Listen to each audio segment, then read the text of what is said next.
NBC's Vaughn Hilliard joining us from Las Vegas. So, Vaughn, welcome. What do we know about this NBC exclusive on the Zoom meeting tomorrow? And how might the Trump team prepare for this probation interview? Because he's kind of busy for the next few hours. Please welcome the chairman of the... Right, Alex. He's going to be taking the stage here shortly in Las Vegas. I should note it's going to be more than 100 degrees here today out in the Las Vegas sun.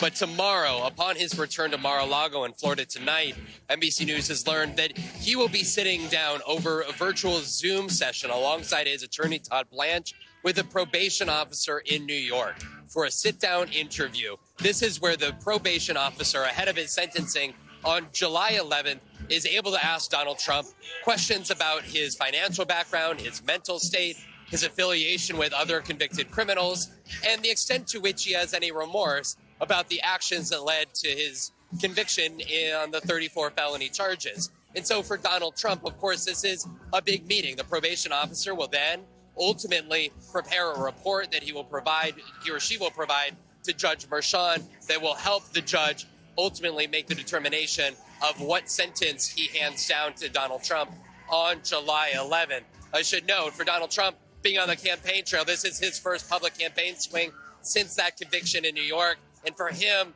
taking his message on the campaign trail is integral to his ability here to potentially stave off a potential prison sentence, depending on how his appeal goes. And when you're talking to supporters, there's a great many of them that understand and echo largely Donald Trump's complaints or grievances stemming from the charges in the case that were brought against him. I want to let you listen to one woman we talked to a few moments ago.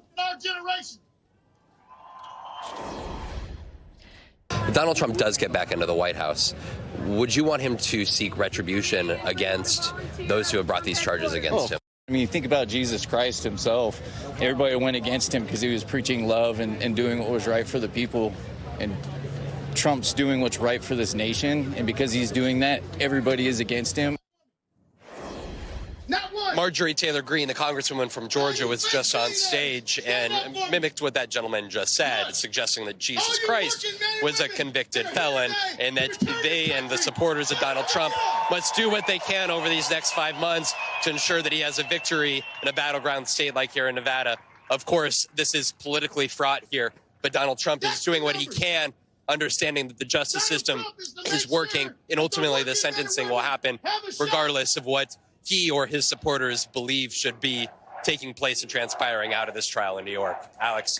Okay, Vaughn, thank you very much. And again, for also reporting there over the background of the warm-up act there. By the way, that person that you interviewed, I thought he was actually going to go and say that Donald Trump was preaching love, at which point I was going to go, really? Anyway, thank you, my friend. We'll see you in a bit.